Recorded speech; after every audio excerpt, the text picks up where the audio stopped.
we remain steadfast in our commitment in delivering local news that matters. Stories that inspire. Enriching the lives of Filipinos in the Philippines and across the globe. This is your GMA Regional TV. Buong puso para sa Pilipino. Narito na ang mga pinakamalalaking balita ngayong Martes. Kotses sumalpok sa kasalubong na motorsiklo at dumiretso sa nakaparadang truck sa Talisay, Batangas. 3 katao sugatan. 18 anyos na lalaki arestado dahil sa pananaksak sa isang 15 anyos na binatilyo sa Batangas City.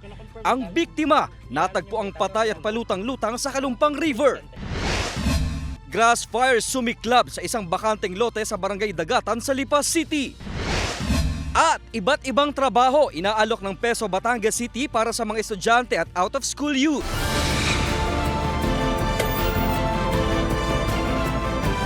Ito ang GMA Regional TV, Balitang Southern Tagalog.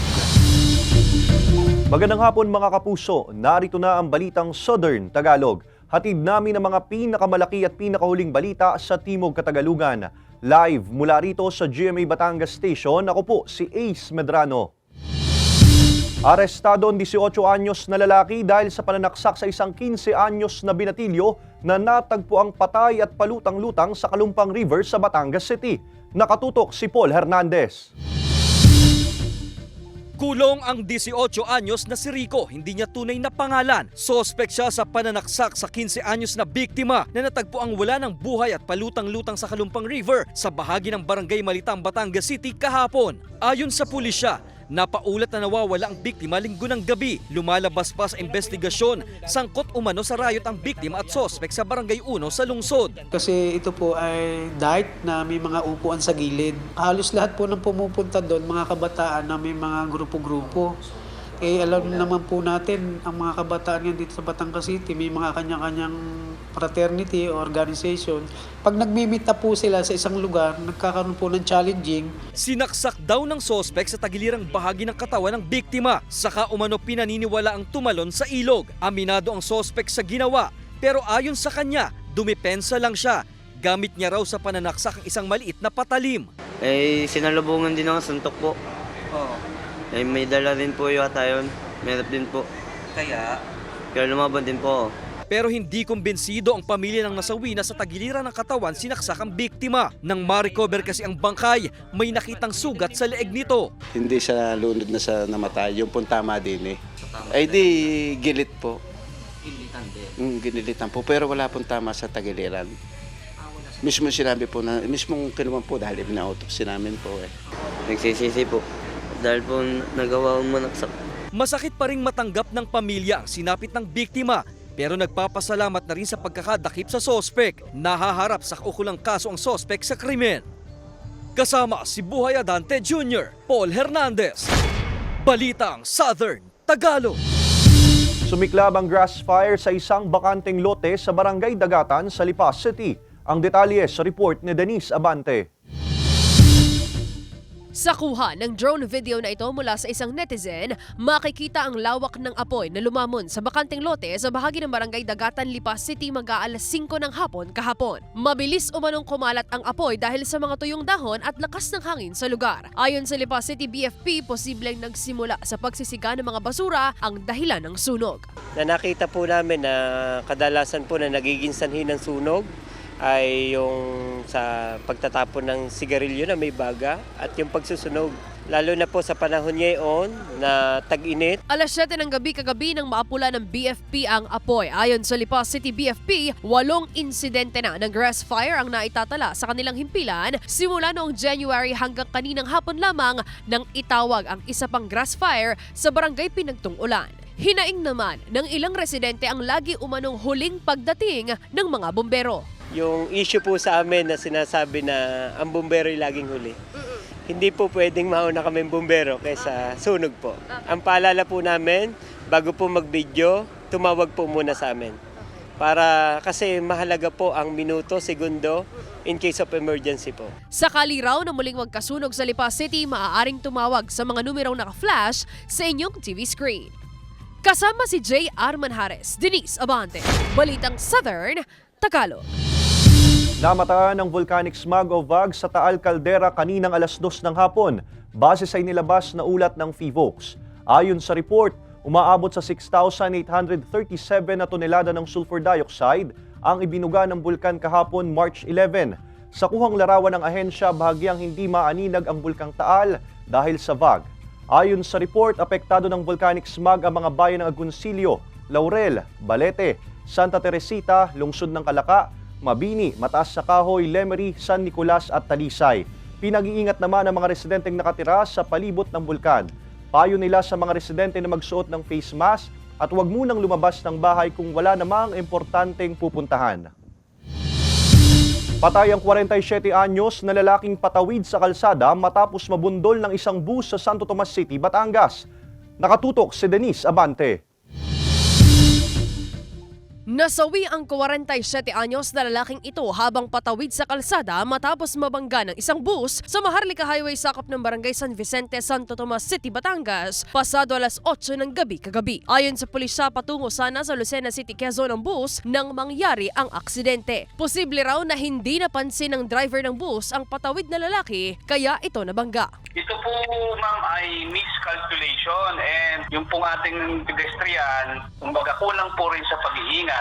Dahil po, ito po naman ay dumaan din sa pedestrian, nagkataon na nag-alangan po siya magpabalik-balik. Dapat po yung mga pedestrian lane, yan po ay kanilang ino-observe. Kasi once lang yung tao po ay naglalakad na sa pedestrian lane, dapat po ang mga sasakyan na dumadaan dito ay mararamdaman lamang. Nabagok pa raw ang ulo ng biktima matapos mabangga ng bus. Naisugod pa sa pagamutan ang lalaki ngunit binawian din ng buhay ayon sa pulisya. Ang driver ng bus pansamantalang nanatili sa custodial facility ng Santo Tomas City Police. Nagkakaroon na ng settlement dito sa station dahil wala na pong interest magdemanda yung pamilya. Pero according po dun sa bus operator at dun sa driver ay tutulungan po nila yung pamilya ng namatayan. Sinisikap ang mahinga ng pahayag ng GMA Regional TV Balitang Southern Tagalog ang pamilya ng nasawing biktima at ang bus driver.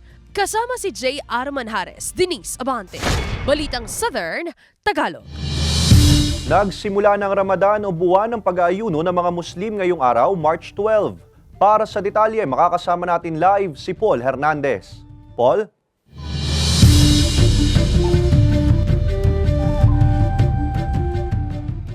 Ace, 5 beses sa loob ng isang araw dapat daw na isinasagawa yung pagdarasal sa loob ng moske. Bata at matatanda dapat daw sabay-sabay sa pagsamba. Kabilang sa itinuturing na 5 pillars ng Islam, ang Ramadan ng mga kapatid nating Muslim, hudyat ng pag-aayuno at pagdarasal mula sa pagsikat hanggang paglubog ng araw. Sa ganitong panahon na isasagawa ng mga Muslim ang pagninilay-nilay, daan daw para mas maramdaman ang presensya ni Allah. Sa araw, bawal kumain, bawal uminom, bawal manigarilyo, lahat bawal. Ang ano mo lang sa araw ay purong ibada, purong simba, purong dasal. 5 beses isang araw isinasagawa ang pagdarasal sa moske. Bata man at matatanda, sabay-sabay sa pagsamba. Sa Ramadan, tanging sa gabi lang pwedeng kumain bilang bahagi ng sakripisyo. Ayon sa isa sa coordinator sa Muslim community sa Barangay Malitam, Batangas City, tungkulin ng bawat Muslim ang mag-ayuno, maliban lang kung buntis, may buwan ng dalaw at may malubhang karamdaman. Kung kaya kakayanin pa, pwede. O, alam mo, wala maapektuhan, pwede. Pag may sakit ka naman, may paramdam ka na talagang hindi mo kaya, talagang city din yun. Ang pagtitipon sa Ramadan, paraan din daw para ipaalala ang pakikipagkapwa-tao at pagsasabuhay ng mabubuting gawain. Ingatan natin yung pagdinig sa mga masasama, ingatan natin yung mata natin na huwag makita ng mga hindi magaganda. Pagkatapos ng isang buwan na paggunita sa Ramadan, kasunod na ang pagdiriwang naman ng Idil Fitr bilang hudyat ng pagtatapos ng pag-aayuno. Ace, isang buwang gugunitain ng mga kapatid nating Muslim yung Ramadan. Ito'y bilang pasasalamat at pagbibigay pugay daw kay Allah. Ace. Maraming salamat, Paul Hernandez.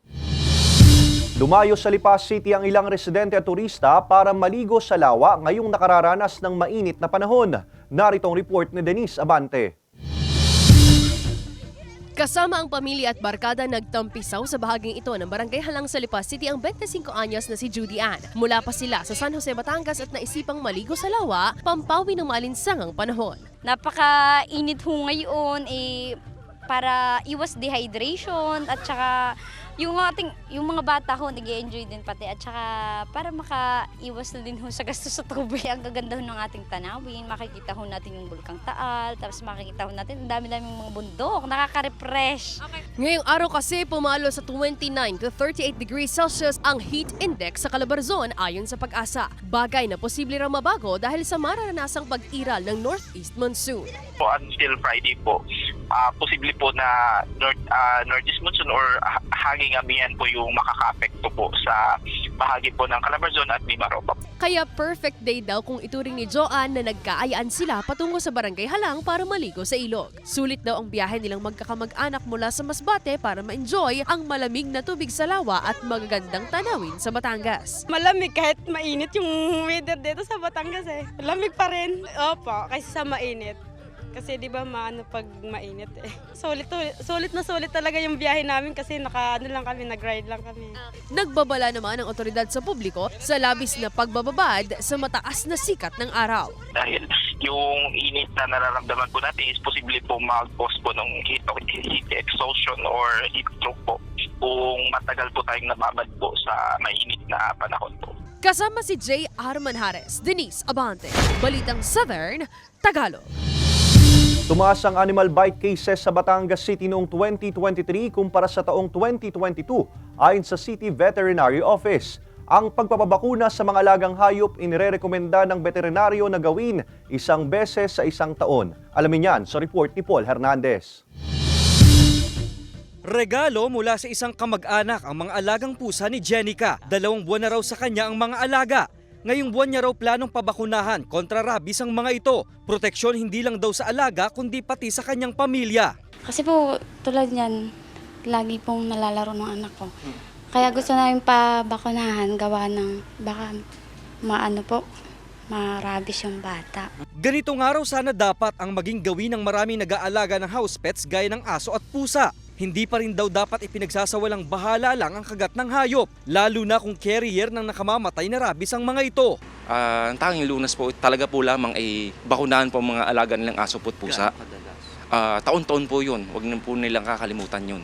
Kadalasan daw senyales na rabid ang alaga ay kung takot ito sa liwanag at tubig, labis na paglalaway, agresibo at hindi mapakali. Sa datos ng Batangas City Veterinary Office noong 2023, may 7 biktima ng kagat ng aso sa lungsod na positibo sa rabies. Tumaas yan ng 2 bilang kumpara noong 2022. Dati po ay 5, ngayon po ay naging 7 po noong last year. May namatay po, 2 po, isa po sa Barangay Bilogo, isa po ay sa Barangay Sico. Aso po nakakagat. Ngayong taon, nasa 3 na ang kaso ng animal bite sa lungsod na karamihan mula sa aso at pusa. Kahit po amo, ay kinakagat po. Aso po at pusa. Mostly, kaya po mga bata rin po, kaya mag-ingat po mga bata. 3 beses sa 1 linggo umiikot sa mga barangay ang opisina para magbigay bakuna sa mga alaga kontra rabies. Ngayong Marso, ginugunita ng pamahalaan ang Anti-Rabies Month. Sa mga ganitong panahon kasi na itatala ang mainit na temperatura dahilan din ng pagka-iritable ng mga alaga. Kasama si Buhay Adante Jr., Paul Hernandez. Balitang Southern Tagalog. Susunod. Kotse sumalpok sa kasalubong na motorsiklo at dumiretso sa nakaparadang truck sa Talisay, Batangas. 4 na katao sugatan. At iba't ibang trabaho inaalok ng Peso Batangas City para sa mga estudyante at out-of-school youth. Tutukan lahat ng yan sa pagbabalik ng Balitang Southern Tagalog.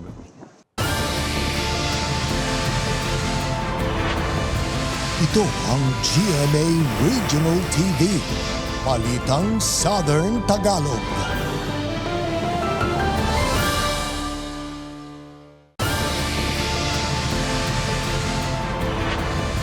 Ito ang GMA Regional TV.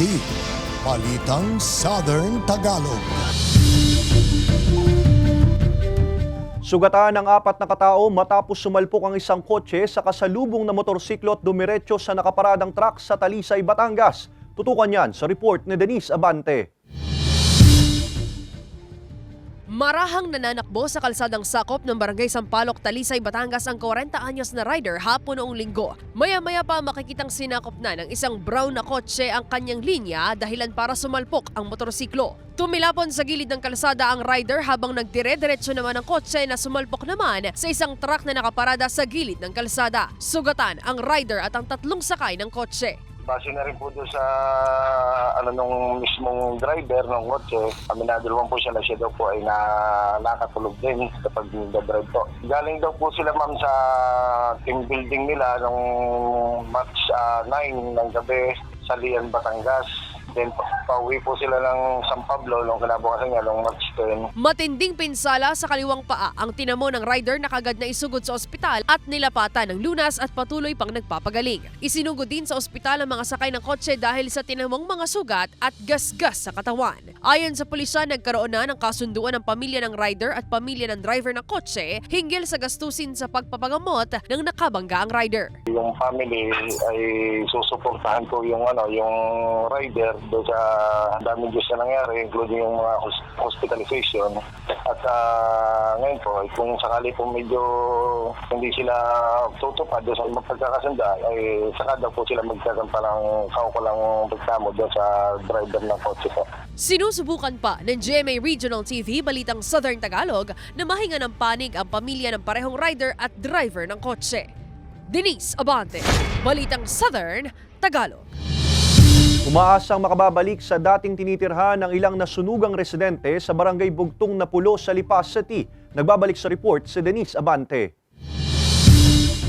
Isang buwan matapos ang nangyaring sunog sa Barangay Bugtong Napulo sa Lipa City, sariwa pa rin daw sa alaala ni Judy ang lahat. Dahil hindi pa muling nakakabangon, pansamantala muna silang pinatuloy sa isang bahay ng kaanak sa kaparehong barangay. Kahit daw mahirap, pilit nilang kinakaya para sa mga anak. Kailangan po talaga na ilaban yung sarili para mabuhay uli ng maayos. Kailangan gumawa na rin ng paraan para yung masafe ba ang pamilya. Pinatira lamang dito ng kaibigan, yung parang kamag-anak na din po. Matatanda ang 5 bahay at 9 na pamilya ang apektado sa nangyaring sunog. Ayon sa Lipa City BFP, faulty electrical wiring ang dahilan ng sunog sa lugar. Nakita po namin na tulad nga po mga light materials ang gamit nila, pati po bahay, yung kanila pong mga kuryente na gumagamit sila ng mga extension, ganun po. Pinahintulutan na ng alkalde ng lungsod na makabalik ang mga apektadong residente sa lugar upang makapagsimula raw silang muli sa pamamagitan ng tulong pinansyal na ibinigay ng lokal na pamahalaan, iba't ibang pribadong sektor at individual. Bagay na ginawa raw ng residenteng si Lorena na kaagad daw ipinaayos ang kanilang bahay dahil baka raw sa iba pa magastos ang pera. Yung binigay na tulong sa amin ni Mayor at saka yung dati naming kapitan, medyo unti-unti ko nang napapayos yung aking pader. Pero yung bubungan ko po wala pang budget kaya hindi muna nagagawa. Sa amin po dito, bali kailangan po namin ng materyales. Sana po kung may bigay na tulong, yun, malaking tulong po yun para sa amin. Binigyang pahintulot din ng BFP ang mga apektadong residente na magtayo o ayusin ang mga maaari pang kumpunihing bahay basta't sumunod sa mga alituntunin. Ang paalala po namin sa mga residente po, lalo na po sa Barangay Bugtong, yung pagbabalik nila, una po ay isi-check nila ang kanilang safety, lalo na sa mga electrical. Padalawa po ay yung firewall, maglagay po sila. At ang huli po namin paalala, yung kaligtasan, safety po, ang isipin po nila. Kasama si J. Arman Hares, Denise Abante, Balitang Southern Tagalog. Muling pumirma ng kontrata sa GMA si Asia's Limitless star Julian San Jose. Samantala, pinasayani na may Guardian Alien stars Marian Rivera at Rafael Andicho ang ilang bata sa kanilang book reading session. Narito ang report ni Hazel Alviar. 18 years ng kapuso si Limitless star Julian San Jose at mananatili siyang kapuso matapos siyang muling pumirma ng kontrata sa GMA Network ngayong araw. Present sa contract signing ang mga opisyal ng GMA Network. 11 years old pa lang daw siya noon nang una siyang pumirma ng kontrata sa GMA at dito na rin daw nahubog ang kanyang pagkatao bukod sa kanilang tahanan. Nagpasalamat naman si Julian sa network at sa kanyang mga taga-suporta. Naghatid naman ng saya sina Marian Rivera at Rafael Landicho sa ilang elementary pupils sa kanilang book reading session. Nakinig at aktibong nakibahagi ang mga bata sa kanilang kwentuhan. Abangan si Marian at Rafael sa upcoming series na may Guardian Alien. Samantala muli namang magbabalik si Leon, ang karakter ni Joem Bascon sa Asawa ng Asawa Ko, at balak pa nitong puntahan si Christy. Magkita kayang muli ang dalawa. Ang mga eksenang yan abangan sa Asawa ng Asawa Ko pagkatapos ng Love Die Repeat. Hazel Alvior, Balitang Southern Tagalog. Mga kapuso, bukas araw ng Miyerkules, March 13, mawawalan ng supply ng kuryente sa ilang barangay sa lungsod ng Tanawan, bayan ng Santa Teresita, Taal at San Luis, Batangas. Simula alas 9 ng umaga hanggang alas 4 ng hapon, bunsod ng additional installation ng transformer, paglilipat at pagpapalit ng mga nabubulok na poste, kalinsabay ang row clearing ng mga linya.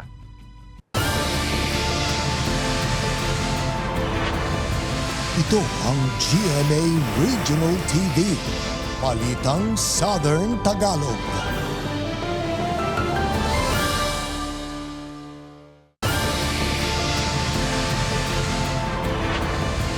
Ito ang GMA Regional TV, Balitang Southern Tagalog.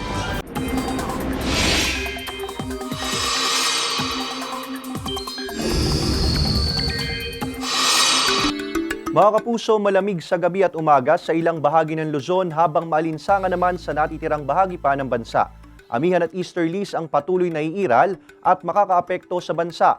Base sa datos ng Metro Weather, may tsansa pa rin ng ulan sa Calabarzon at Mindoro provinces. Posible rin ang ulan sa iba pang bahagi ng bansa gaya ng Southern Luzon at Mindanao. Dead on arrival sa pagamutan ang tatlong magkakaanak kabilang isang minor de edad na magkakaangkas sa isang motorsiklo matapos maaksidente sa Barangay Santa Maria, Laurel, Batangas pasado alas 8 ng gabi nitong linggo.